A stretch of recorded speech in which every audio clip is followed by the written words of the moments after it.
Hello, my friends, and welcome back. Thank you for being with me again today. We have some opinion polls, one from Russia and a few from the United States. And I will compare and contrast Vladimir Putin's popularity with Joe Biden's popularity. And I'll start with the article that I found today.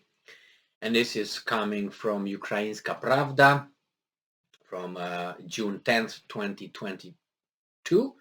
And it says here, day 107 of the invasion, Russia publishes opinion poll saying that 80% of Russians believe Putin.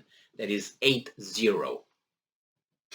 All right, so it says, it says here that the Russian Public Opinion Research Center has published the results of an opinion poll that apparently shows that 78% of Russians approve of what President Vladimir Putin is doing, and 80% believe in him, or believe him, despite the setbacks in the war in Ukraine.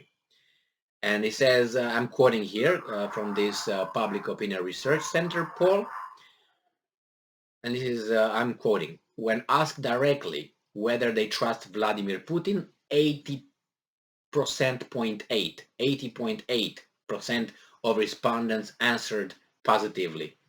Mikhail Mishustin, Prime Minister of Russia, is trusted by 63.5% of respondents. There are some other ones here, but they go down. None of them. They go like 20, 29, so on. Then it says that Putin's approval rating from 30 May to 5 June 2022 was 78.3%. It also reported that the level of positive assessment of the work of the Prime Minister and the Russian government over the past week amounted to 53.4% and 52.9% respectively. Right, and it says here that overall, Russia claims that between 70 and 80% of Russians support the war with Ukraine and Putin's actions. Well, that is according to the Russian polling whatever companies or whomever is doing the institute of polling is the center, the Russian Public Opinion Research Center. Well, you can, as I always said, this could be manipulated by the way you ask the question, simply up or down the percentages. I'm just reporting. This is what is reported here. Now I'm going to go to the Gallup polling, and I picked presidential approval rating Joe Biden. So Joe Biden's presidential job approval rating, and I said latest job approval rating was 41% approval in May 2 to May 22, 2022. So recently he had 41, Putin had double. And then highest job approval rating to date was 57% in January 21 and February 2 of April, and April 1 and April 21 of 2021. So that's when he had 57. In May this year, he had 41. Lowest job approval rating to date was January 3 to January 16, 2022. He had 40%. Now, here's Joe Biden's job approval rating, historical comparisons.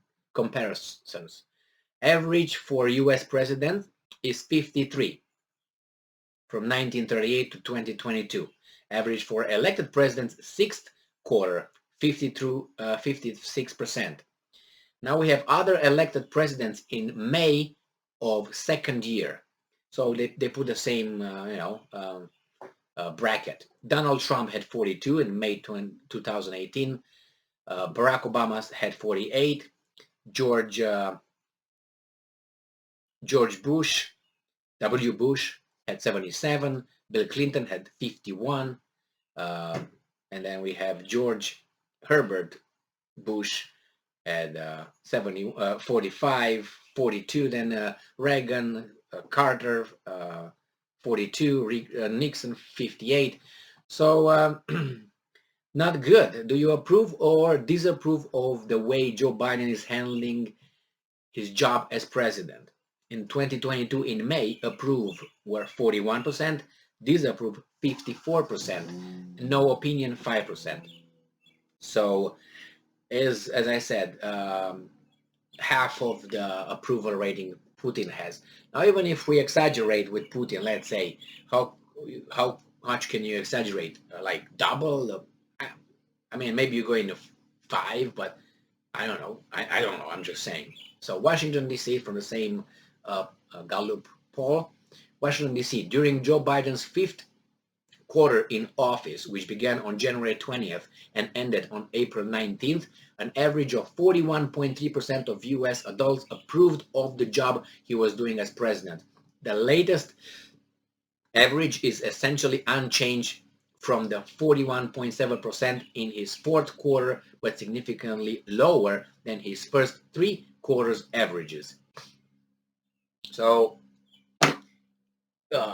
we know data is available that Putin never dropped, I think, below 60 some. I think it was the lowest that he got or something like that, but he was always in the 70s and 80s, usually 80s.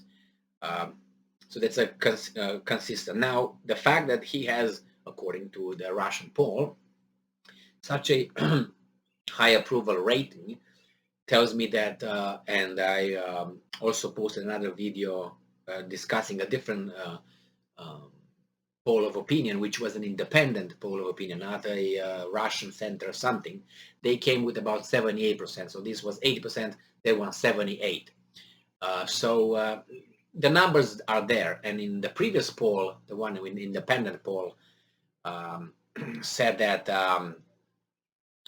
the Russians are, it was about, I don't know, like, I can't remember exactly, like 50 some percent or 48% had no problem or expected the war to last for at least 6 more months. That would tell me that half of the population, according to the poll, it has margin of error here and there, correct? So half of the Russian population, almost it was, would expect 6 more months of war. So they would be ready mentally 6 more months. So that means if things last 6 more months, probably that's going to drop significantly, depending on where the war would be at that point. How far did they get? What they accomplished? Maybe it's over, maybe it's not. But nevertheless, 80% versus 41%. Well, we can say, well, the Russians, the mass media, and they ban this and ban that. Could be, but if you watch the corporate mass media here in the United States, and which is the free mass media, sometimes you hear a critical article or critical, program about Biden, sometimes on Fox News. And I'm not saying there's negative in a way that it's oh my God, they're looking to hurt him or something. They just point realities. I mean, if the guy falls off the stairs like he did again, he tripped over the stairs, climbing the stairs to get on his presidential airplane, right? What would you say? He was just ice skating or something? No, he just tripped again. So that should, we all trip. But the problem is that he did it before, and you saw that on the TV. It's on video. You can watch it on YouTube as well. So that tells me a kind of impairment, right? I mean, people fall, it's true. I mean, Gerald Ford fell and so on, and I understand that, but doesn't mean it's not the same thing. So certain things are just called out. The economy is like this, or this is like this. But the regular mass media, the mainstream CNN, ABC, MSNBC, all these things, rarely say something mildly, not negative, pointing to something that is negative. Thank you very much for being with me again today. Stay strong, stay smart, look for the truth, and be just.